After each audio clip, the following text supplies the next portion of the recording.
જય ગુરુદેવ. આવો, આપને બધાએ થોડાક વ્યવસ્થિત બેસી જઈશું. ઈશ્વરીય દિવ્ય ચેતના આપના સૌની ઉપર દિવ્ય અનુદાન, વરદાન, કૃપા, તેમની ચેતના વરસાવી રહ્યા છે એવો ભાવ કરીશું. અંતઃકરણમાં સ્થિત પરમ ચૈતન્ય શક્તિ આત્મ સ્વરૂપ તત્વને આ દિવ્ય ચેતના દ્વારા ભરપૂર શક્તિ સંચારિત થઈ રહી છે એવો ભાવ કરીશું.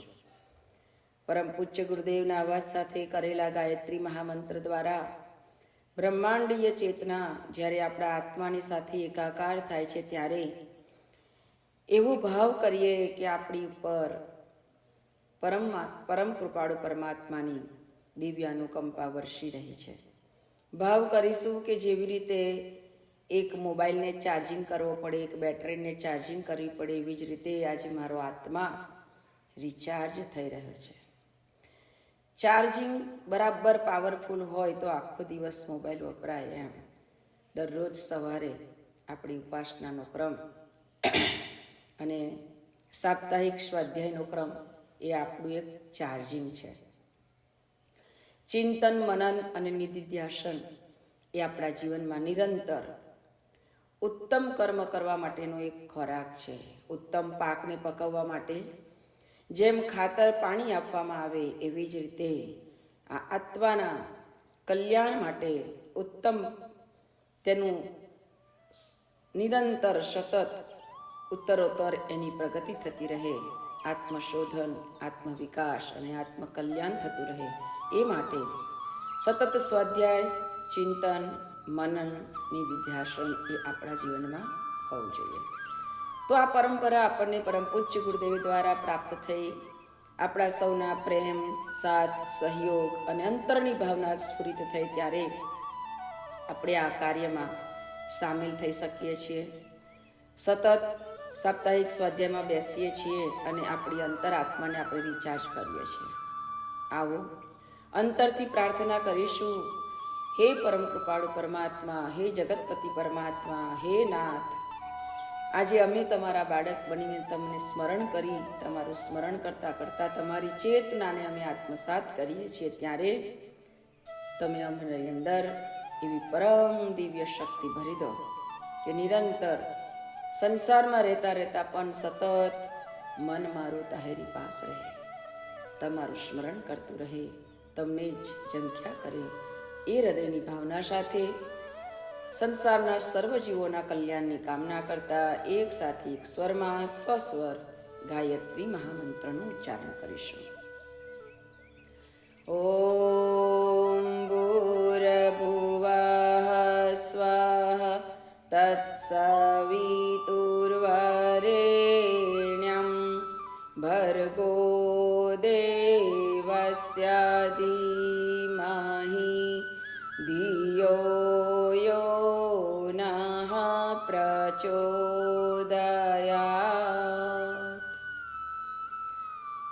અજ્ઞાનતિમિરાંધસ્ય જ્ઞાનાંજનશલાકયા ચક્ષુરન્મિલિतं येन તસ્મૈ શ્રીગુરવે નમઃ. યા દેવી સર્વભૂતેષુ માતૃરૂપેણ સંસ્થિતા નમસ્તસ્યૈ નમસ્તસ્યૈ નમસ્તસ્યૈ નમો નમઃ નમસ્તસ્યૈ નમો નમઃ. પરમ પૂજ્ય ગુરુદેવ પરમનીય માતાજી, આદ્યશક્તિ, વેદ માતા, દેવ માતા, વિશ્વ માતા મા ગાયત્રીના પાવન ચરણ કમળમાં અનંત કોટી દંડવત પ્રણામ સાથે તેમની પવિત્ર સૂક્ષ્મ ઉપસ્થિતિમાં ઉપસ્થિત તમામ વાલા પરિજન ભાઈ બહેનો, આપ સૌના અંતઃકરણમાં બિરાજમાન પરમ ચૈતન્ય સ્વરૂપ પરમાત્માને મારા કોટી કોટી વંદન. સૌને જય ગુરુદેવ.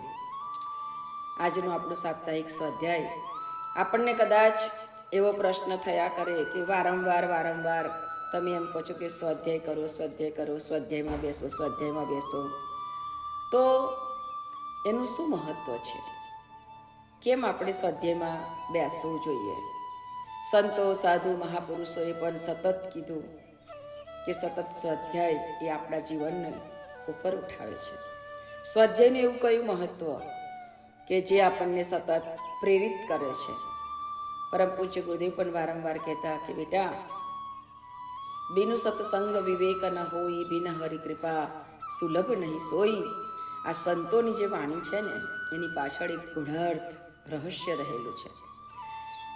જ્યાં સુધી જીવનની અંદર થોડી પણ સત્સંગની વાતો ના ઉતરે ત્યાં સુધી જીવન પરિવર્તન થતું નથી. અનેક સંતો મહાપુરુષો જે થઈ ગયા એના જીવનને પણ ટટોડીએ ને તો ક્યારેક ને ક્યારેક કોઈએ તો એમના જીવનમાં કંઈક અર્પણ કર્યું છે. ક્યારેક ને ક્યારેક કોઈનો પણ એના જીવનમાં સંપર્ક થયો છે અને તેથી આ જીવન પરિવર્તિત થયું છે. તો આજે એ ગુરુદેવે બતાવેલું સ્વાધ્યાયનું સતત સત્સંગનું જે મહત્વ છે એને આપણે યાદ કરીએ. જેવી રીતે ઘણા લોકો એમ કહે કે જિંદગી મળી છે તો સરસ રીતે જીવી લઈએ, એન્જોય કરી લઈએ, ખાઈએ પીએ, મજા કરીએ. ક્યારે જવાનું છે ખબર નથી. એ બધાને ખબર છે કે ક્યારે જઈશું એ ખબર નથી. અહીંયાથી કશે જવું હોય, કોઈ જગ્યાએ જવું હોય તો આપણે વિચાર કરીએ કે ચાલો આ બસમાં જઈશું, આ ગાડી લઈને જઈશું, અથવા તો આટલા વાગે નીકળીશું, આ પ્લેનમાં જઈશું, પેલા પ્લેનમાં જઈશું, આ સારું છે, આ બરાબર નથી. આ આપણે ચોઈસ કરી શકીએ છીએ. આપણે ધારીએ તે ટિકિટ લઈ શકીએ છીએ અને પ્લેન આવશે, આ સમય આવશે એ આપણને નક્કી છે. પણ આપણી જિંદગીની યાત્રામાં આપણી ટ્રેન ક્યારે આવશે, આપણી બસ ક્યારે આવશે, આપણી ગાડી ક્યારે ઉપડશે, આપણી ફ્લાઇટ ક્યારે આવશે, એનું કોઈ જ નિશ્ચિત નથી. અનિશ્ચિત છે, પણ જવાનું છે એ નિશ્ચિત છે. તેથી ક્યારે જવાનું થશે, કેવી રીતે જવાનું થશે એ આપણે નથી જાણતા. પણ જેવી રીતે સાયકલ ઉપર ચાલનારી વ્યક્તિ સ્કૂટર લઈને ચાલનારી વ્યક્તિને જોવે તો એમ થાય કે મારી જોડે સ્કૂટર હોય તો સારું. સ્કૂટરવાળી વ્યક્તિને એમ થાય, કોઈને ગાડીવાળાને જોવે તો કે મારી પાસે ગાડી હોય તો સારું. ગાડીવાળાને એમ થાય કે મારી પાસે BMW હોય તો સારું. એટલે ઉત્તરોત્તર દરેકને એક ઝંખના હોય છે, ના કરતાં આમાં, આના કરતાં આમાં સારું, આના કરતાં આમાં સારું. અને એમ થાય એના કરતાં ફ્લાઇટ હોય તો કેટલું સારું. સેકન્ડોની અંદર, મિનિટોની અંદર આપણે કેટલી લાંબી યાત્રા કરી શકીએ. તો ઉત્તરોત્તર જેવી રીતે સંસારની જે ચીજ વસ્તુ છે એમાં આપણે ઉપર ઉઠવાનો પ્રયત્ન કરીએ છીએ, એવી જ રીતે પરમ પૂજ્ય ગુરુદેવ કહે છે કે બેટા, આપણું પણ નિશ્ચિત તો છે જ જવાનું, પણ આપણે કઈ ફ્લાઇટ પકડવી છે, કે ગાડી પકડવી છે, સ્કૂટર પકડવી છે, કે સાયકલ લઈને જવું છે, એ આપણા ઉપર આધાર છે. જો આપણે સતત સ્વાધ્યાય કરતાં કરતાં જીવનને પરિવર્તિત કરી અને પ્રભુની ચેતનાની સાથે જો આપણે એકાકાર થતા રહીશું તો અવશ્ય આપણને પણ સાયકલ નહીં, સ્કૂટર નહીં, ગાડી નહીં, પરંતુ આપણા માટે પણ ફ્લાઇટની ટિકિટ નક્કી થઈ શકશે, જે સેકન્ડોની અંદર પરમની સાથેનું મિલન કરાવી શકે. અહીંયા યાત્રા કરીએ છીએ તો એ યાત્રામાં કદાચ બધી જ યાત્રા એવી નથી કે આપણે ભગવાનને મળવા માટે નીકળ્યા હોઈએ. આપણે આપણા ફ્રેન્ડને, આપણા પરિવારને એને પણ મળવા જતા હોઈએ છીએ. અહીંયા સંસારની વ્યક્તિઓની સાથે આપણે મળવાનું થાય. જ્યારે સત્સંગ સ્વાધ્યાય દ્વારા માનવના ચિંતન, ચરિત્ર અને વ્યવહારમાં પરિવર્તન આવવાથી એને પરમની મળવાની તીવ્ર ઈચ્છા જાગે અને એ પરમ તત્વની સુધી પહોંચે. એ ઈચ્છા ના જાગે ને તો પણ એનું ચિંતન, એનું ચરિત્ર અને એનો વ્યવહાર જ્યારે પૂર્ણ રૂપે બદલાઈ જાય છે ત્યારે એને કદાચ એવી ઈચ્છા ના જાગે ને તો પણ એ પરમમાં જ ભળે. કારણ કે ચિંતન, ચરિત્ર અને વ્યવહાર બદલાવાથી એના હાથે સત્કર્મ થવા લાગે ને સત્કર્મ થવા લાગે એ સત્સંગનું ફળ છે. સત્સંગ જ્યારે વધે છે ત્યારે સત્કર્મ પ્રત્યે રુચિ જાગે. સત્સંગ વધે છે ત્યારે ભક્તિ કરવા માટેની રુચિ જાગવા લાગે. જ્યારે આપણા જીવનમાં રુચિ જાગવા લાગે, ભક્તિ કરવાનું મન થયા કરે, હું આટલું મંત્ર કરી લઉં, કે આટલું જપ કરી લઉં, કે આટલી વાર શાંતિથી બેસી લઉં, પ્રભુનું સ્મરણ કરી લઉં, અથવા હું આટલું કામ કરી આવું, હું આટલી સેવા કરી આવું, મારું યોગદાન આટલી સેવામાં હોવું જોઈએ. આ બધું જે છે એ હૃદયની અંદર પરોપકારની ભાવનાઓ ત્યારે જાગે છે જ્યારે આપણી અંદર સત્સંગ પચે છે. સત્સંગ પચ્યા પછી આખું વ્યક્તિત્વ બદલાઈ જાય છે. પરમ પૂજ્ય ગુરુ એટલે કહે છે કે જીવનમાં આની ખૂબ જરૂર છે. તો આપણા જીવનની અંદર આપણને પણ કેટલી પરમાત્માની કૃપા થઈ. બિનુસ હરી કૃપા સુલભ નહીં સોઈ. એની કૃપા થઈ એટલે આપણને સુલભ. અત્યારે જુઓ કે અમેરિકામાં બેઠા છે, કેનેડામાં બેઠા છે, ઇન્ડિયામાં બેઠા છે, અને બધા એક થઈ અને આપણે સત્સંગ કરી રહ્યા છીએ. તો ભગવાનની કેટલી કૃપા થાય. નહીં તો આપણે શોધવું પડે કે હવે કેવી રીતે થશે, શું કરીશું. કોરોના તો આવ્યો, પણ કોરોનાએ આપણને કેટલા સરસ આ રીતે જોડી દીધા. એક રીતે જોડી દીધા. ઘણું બધું કોરોના આપણને શીખવાડી દીધું ને એક રીતે આપણને છોડી પણ દીધા. તો આટલી સરસ સુવિધા ભગવાને આપણને આપી છે, તો એ સુવિધાનો સદુપયોગ આપણે કરીએ છીએ, જ્યારે આ સુવિધાનો ઘણા લોકો દુરુપયોગ પણ કરી રહ્યા છે. અને દુરુપયોગને કારણે એક નહીં, બે નહીં, હજારો, લાખો અને કરોડો જીવોનું અહિત થઈ રહ્યું છે. સત્સંગ ન હોવાને કારણે આ બની શકે છે ને એટલે જ આ મન તો માકડા જેવું છે, એને તો સતત આપણે સત્સંગમાં જોડેલું રાખવું પડે. એટલે મહર્ષિ અરવિંદ એમ કહેતા કે આ મનને સરસ પ્રેમની દોરીથી સદગુરુના ચરણના અંગૂઠાની સાથે બાંધી રાખો. મનને સતત એની સાથે બાંધી રાખો, જેથી કરીને ઉછળકૂદ કરતું મન શાંત થશે.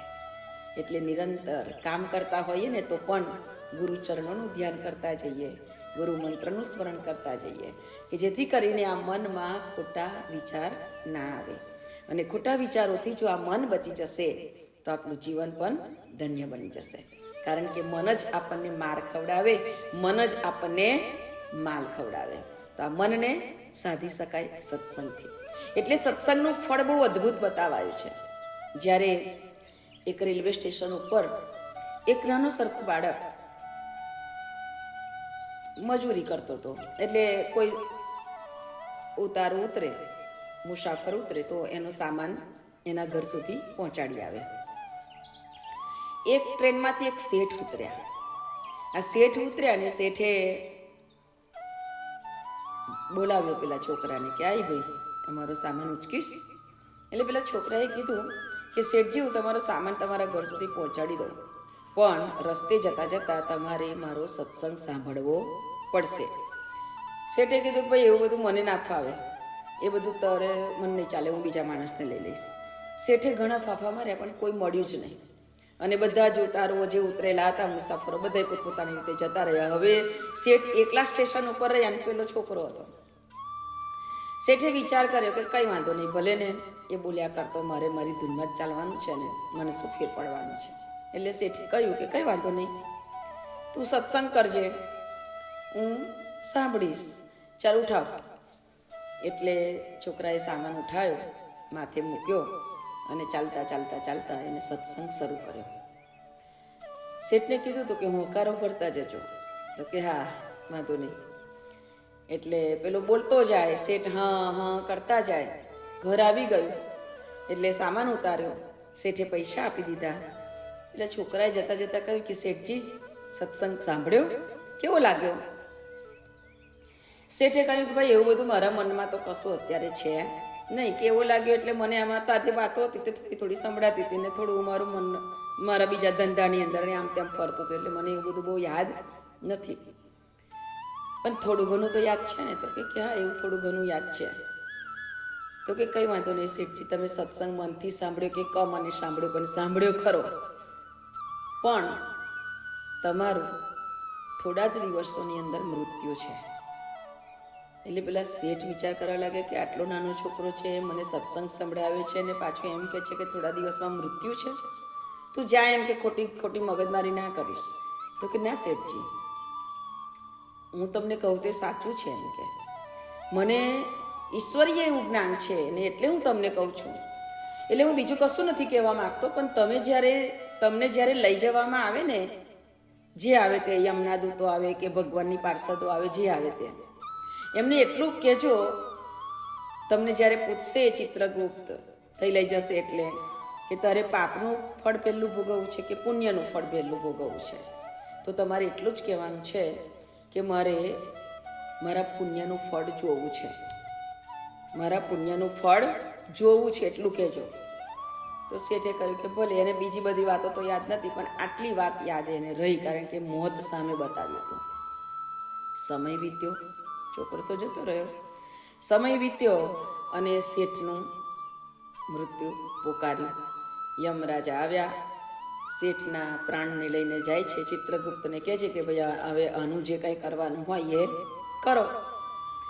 એટલે ચિત્રગુપ્તે જોયું કે તારું ભાઈ કોઈ છે નથી એવું પુણ્ય ફળ કે એવું કંઈ, પણ એક ફળ છે તારું કે તે સત્સંગ થોડીક વાર સાંભળ્યો છે. એટલે એને યાદ આવી ગયું શેઠજીને. એટલે શેઠે પૂછ્યું કે તારે કયું ફળ ભોગવવું છે, તારા પાપ કરવાનું કે પુણ્યનું? એટલે શેઠને યાદ આવી પેલા છોકરાની વાત, અને શેઠે કહ્યું કે મને સત્સંગનું ફળ જોવું છે. એ ફળ કેવી રીતે જોવાય? સત્સંગનું ફળ થોડું જોવાનું હોય, એને ભોગવવાનું હોય. તો કે ના, મારે તો જોવું છે. એટલે ચિત્રગુપ્ત યમરાજા પાસે જાય છે કે આને તો એમ કે એના પુણ્યનું સત્સંગનું ફળ જોવું છે, તો કેવી રીતે બતાવાય? એટલે યમરાજાએ કહ્યું કે ભાઈ આજ સુધી એવો તો કોઈ કેસ આવ્યો નથી કે સત્સંગનું ફળ જોવા કોઈ માંગે. તે આ પહેલો કેસ છે આવો મારા આ કચેરીની અંદર. એટલે મને ખબર નથી, પણ તો કે ના, મને પહેલાં સત્સંગનું ફળ બતાવો, પછી હું મારી બીજી વાત કરીશ. એટલે યમરાજા ગયા ઇન્દ્ર પાસે. ચાલ એમ કે ઇન્દ્ર પાસે જઈએ. ઇન્દ્ર રાજાને પૂછ્યું, સ્વર્ગના અધિપતિ ઇન્દ્ર રાજાને પ્રણામ કર્યા અને કહ્યું કે બતાવો સત્સંગનું ફળ કેવું હોય. ઇન્દ્ર રાજા કે હે, હું તો આટલું બધું સંચાલન કરું, મને તો સત્સંગનું ફળ કેવું હોય એ મને પણ ખબર નથી. એટલે હું શું જવાબ આપું? તો કે તમે જવાબ ના આપી શકો તો પછી એનો રસ્તો બતાવો કંઈ. તો કે બ્રહ્માજી પાસે જઈએ. બ્રહ્માજી પાસે ગયા, બ્રહ્માજીને પ્રણામ કર્યા. હે પિતામહ, સૃષ્ટિની રચના તમે કરી છે, તો હવે તમે બતાવો કે સત્સંગનું ફળ કેવું હોય. બ્રહ્માજી કે કેવું હોય એટલે આ તો કંઈ જામફળ છે કે સફરજન છે કે નાશપતિ છે કે એવું થોડું છે, તો બતાવી દો.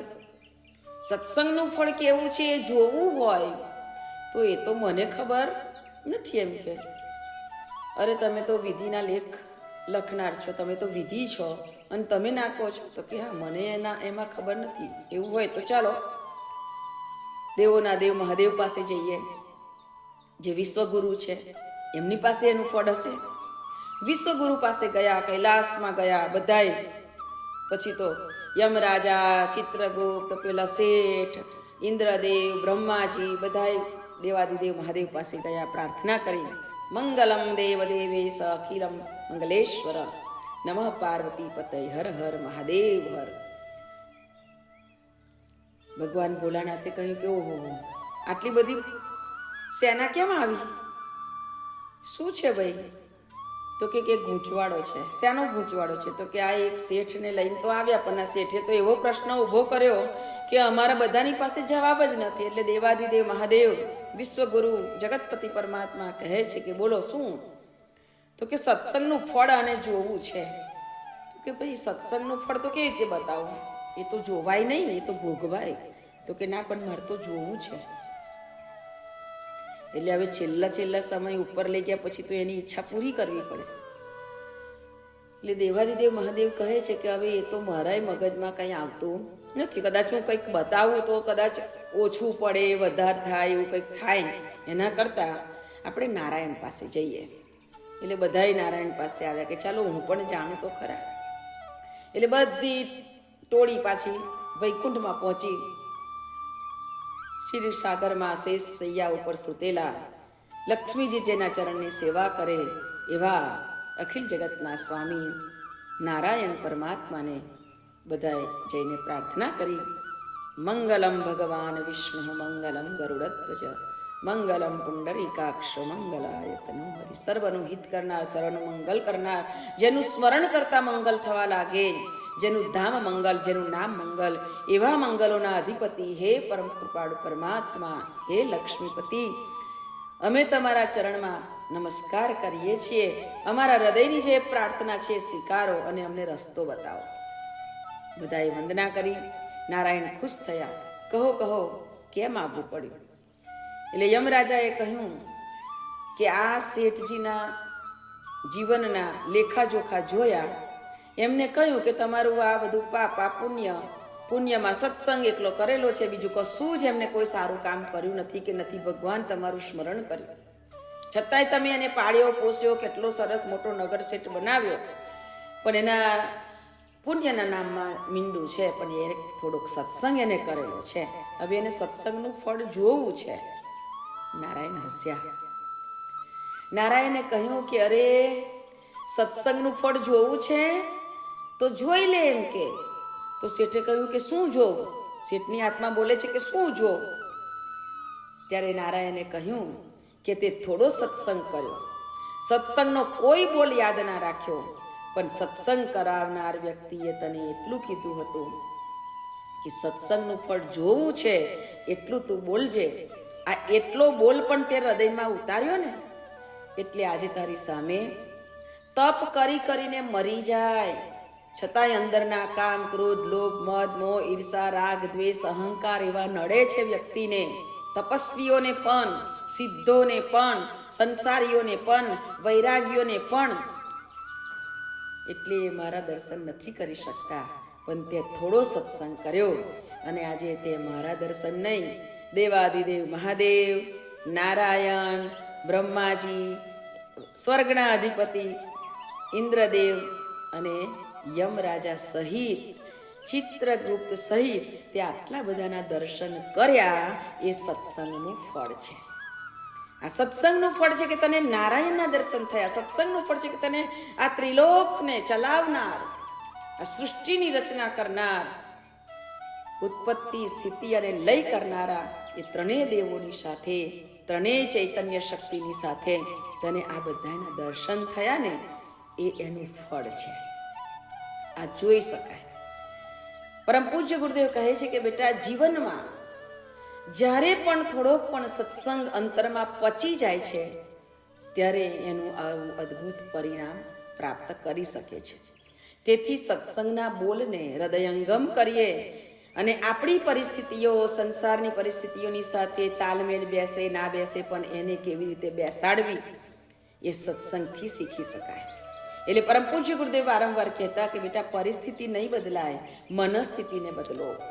ઘણા એમ કે આ તો આવું જ કર્યા કરે એટલે હું કેટલું સહન કરું, આ તો આમ જ ચાલ્યા કરે છે એટલે મને એની સાથે નહીં ફાવે, આ તો આવું જ કહે તો મને એનાથી મને દૂર જ રાખો. તો ગુરુદેવ કહે છે કે આ બધું તો નથી બદલાવાનું.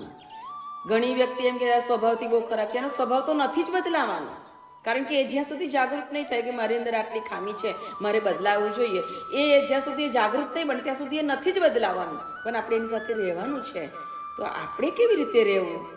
આપણી મનસ્થિતિને બદલી કાઢવાની. આપણી મનસ્થિતિ જ્યારે બદલાશે ત્યારે જ જીવનની અંદર આપણે અનન્ય સુખને પામી શકીશું. આજે સંસારની અંદર, સમાજની અંદર તમે જુઓ કે નાની નાની વાતમાં છૂટાછેડા થઈ જાય, નાની નાની વાતમાં કોઈને અનબનાવ થઈ જાય, કોઈ એકબીજાની સાથે સેટ થવા તૈયાર નથી. કારણ એ છે કે બધાને પોતાનો ઈગો નડે છે, કોઈને નમવું નથી, કારણ કે સત્સંગનો અભાવ. સત્સંગ જ્યારે પચે છે ત્યારે વ્યક્તિ નમ્ર બની જાય. જેટલી વ્યક્તિ નમ્ર બનવા લાગે, એને એવું ના હોય કે હું મોટો છું, હું શું કામ પેલાને મળવા જાઉં.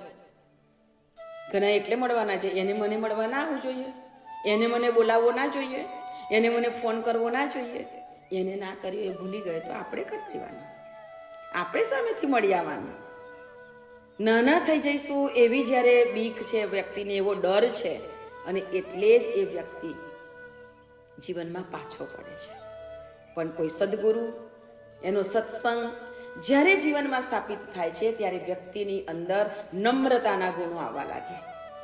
પછી એ સાસુનું સ્થાન ઊંચું હોય, પણ છતાંય જ્યારે સત્સંગ પચે છે ને ત્યારે સાસુ એમ સમજવા લાગે, કંઈ નહીં, મારી બહુ હજુ નાની છે ને ના ખબર પડે એટલે મારે શીખવાડવાનું, અને નથી શીખવા તૈયાર તો મારે એ રીતે વર્તી લેવાનું. એમ નમ્ર બનવા લાગે, નમવા લાગે, ત્યારે એ ઘરમાં શાંતિથી વ્યક્તિ રહી શકે. કોઈ પણ ઓફિસ હોય, બસનો સ્વભાવ થોડો કડક હોય, તો આપણે એવું વિચારવું જોઈએ કે ચાલ એ આટલા સ્ટ્રીક છે ને એટલે મને ઘણું બધું શીખવાનું મળશે. પણ ઘણા લોકો એનાથી ત્રાસી જાય, બીજા બધાને ચડાવ્યા કરે, કોઈને કોઈ નવો હોબાળો ઊભો કરે, એ રીતે ગમે તે રીતે એને હેરાન પરેશાન કરે. આવું બધું કરવાના બદલે આપણે એમાંથી કંઈક શીખવાનો પ્રયત્ન કરીશું ને તો આપણું જ જીવન, આપણો જ અંતરાત્મા ચોખ્ખો થશે. આપણને જ એમાંથી કંઈક આગળ વધવાનું મળશે. ઘરમાં બધાની પરિસ્થિતિ સરખી રહેવાની નથી, બધાના મન સરખા રહેવાના નથી. એટલે તો આપણે ઘરની અંદર પ્રવેશ કરીએ ત્યારે ગૃહ પ્રવેશમાં પહેલો ઘડો મૂકીએ છીએ. આ ઘડો એટલા માટે મૂકીએ છીએ કે બધા જ દેવી દેવતાઓને બોલાવવામાં આવે છે કે તમે બધા જ આમાં સહયોગપૂર્વક સહવાસ કરો.